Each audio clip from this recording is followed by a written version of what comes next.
صحابہ کرام رضوان اللہ تعالیٰ علیہم اجمعین کس عمل کے ترک کو کفر سمجھتے تھے؟ اسی حوالے سے میں نے آج آپ کے سامنے مشکوٰۃ شریف سے کتاب الصلاۃ تیسری فصل سے ایک حدیث پاک حضرت عبداللہ بن شقیق رضی اللہ تعالیٰ عنہ سے مروی ہوئی روایت عرض کرنی ہے۔ آپ فرماتے ہیں کان اصحاب رسول اللہ صلی اللہ علیہ وسلم لا یرون شیئا من الاعمال ترکہ کفر غیر الصلاۃ۔ صحابہ کرام رضوان اللہ تعالیٰ علیہم اجمعین اعمال میں سے کسی عمل کو کفر نہیں سمجھتے تھے سوائے نماز کے، یعنی کسی عمل کے ترک کو کفر نہیں سمجھتے تھے نماز کے علاوہ۔ اس لیے کہ صحابہ کرام کے دور میں مومنوں کی یہ پہچان تھی کہ وہ نماز پڑھا کرتے تھے، مومنوں کی علامت یہ تھی کہ وہ نمازیں پڑھا کرتے تھے، مومنوں کی نشانی یہ تھی کہ وہ نمازیں قائم کیا کرتے تھے، لیکن اس کے مقابلے میں جو کافر تھے وہ نمازیں قائم نہیں کیا کرتے تھے۔ تو اس واسطے صحابہ کرام رضوان اللہ تعالیٰ مجمعین سمجھ جاتے تھے کہ یہ جو نمازیں نہیں پڑھتے ہیں یہ مومن نہیں ہے، یہ کافر ہیں۔ شرعی مسئلہ یوں ہے کہ اگر کوئی شخص نماز کا انکار کرے سرے سے، وہ بندہ دائرہ اسلام سے خارج ہو جاتا ہے، وہ کافر ہو جاتا ہے۔ لیکن جو نماز چھوڑ دیتا ہے، نماز کے چھوڑنے سے وہ بندہ کافر نہیں ہوتا ہے جب تک کہ وہ نماز کا انکار نہ کرے۔ نماز چھوڑنے والا گناہ کبیرہ کا مرتکب ہو جاتا ہے۔ لیکن یہ جو حدیث پاک ہے اس کے اندر صحابہ کرام کا ایک تصور اور ایک سوچ جو ہے وہ بیان کی گئی ہے۔ اس وقت چونکہ علامت یہ تھی مومنوں کی اور کافروں کی کہ مومن نماز پڑھا کرتے تھے، اپنی نمازوں کو ضائع نہیں کیا کرتے تھے، کوئی بھی نماز قضا نہیں کیا کرتے تھے، اور جو کافر تھے وہ نماز پڑھتے ہی نہیں تھے۔ تو اس واسطے صحابہ کرام اپنے دور کے اندر یہ تصور رکھا کرتے تھے کہ جو نماز نہیں پڑھتے ہیں وہ دائرہ اسلام سے خارج ہیں، کافر ہیں۔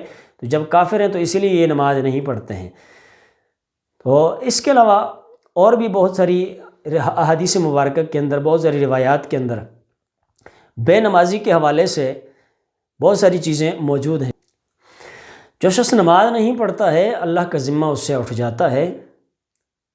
اسی حوالے سے حضرت ابو درداء رضی اللہ تعالیٰ عنہ کی ایک روایت میں آپ کے سامنے عرض کر رہا ہوں۔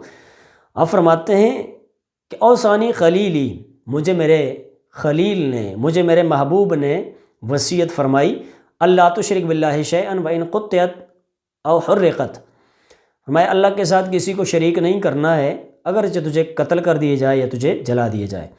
ولا تترک صلاۃ مکتوبۃ متعمدا، فرمایا فرض نماز کو جان بوجھ کے اے ابو درداء نہیں چھوڑنا ہے۔ فمن ترکہا متعمدا فقد برئت منہ الذمہ، فرمایا کہ جو جان بوجھ کے فرض نماز کو چھوڑ دیتا ہے اس سے ذمہ اڑ جاتا ہے۔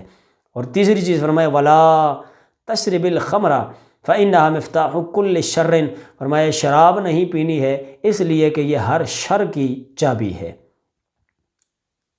ابن ماجہ کے اندر یہ روایت موجود ہے اور اس کے علاوہ مشکوٰۃ شریف کے اندر بھی موجود ہے۔ پہلی چیز یہ کہ حضور علیہ السلام نے شرک سے بچنے کے لیے اپنے صحابی کو تاکید فرمائی۔ دوسری چیز یہ ہے کہ میرے آقا کریم علیہ السلام نے تاکیدی حکم نماز کے حوالے سے بیان فرمایا کہ اے میرے صحابی ابو درداء، تو نے نماز فرض نماز جان بوجھ کے نہیں چھوڑنی ہے، اور جس نے فرض نماز جان بوجھ کے چھوڑی تو وہ ذمے سے نکل جاتا ہے۔ اس کا ایک مطلب تو یہ ہے کہ اسلام کے ذمے سے وہ نکل جاتا ہے، یعنی حاکم وقت جو ہے وہ اس کو سخت سے سخت سزا نماز کے چھوڑنے کی وجہ سے دے سکتا ہے، کڑی سے کڑی سزا حاکم وقت اس کو دے سکتا ہے۔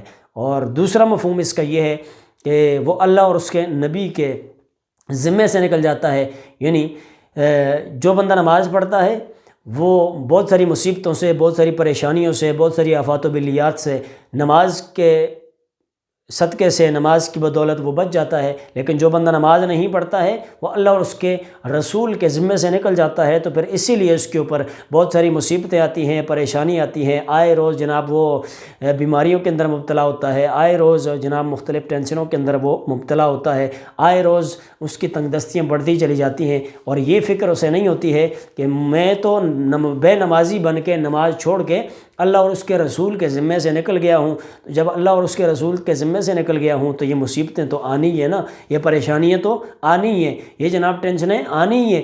تو اس واسطے جو شخص جو نمازی بن جاتا ہے اللہ پاک بہت ساری مصیبتوں پریشانیوں کو اس سے دور کر لیتا ہے، اور جو بے نمازی ہوتا ہے، بے نمازی پہ آئے روز جناب والا مصیبتیں اور پریشانیاں جو ہیں وہ آتی رہتی ہیں، اور مصیبتیں اور پریشانیاں جو ہیں اس کو گھیرے ہوئے ہوتی ہیں۔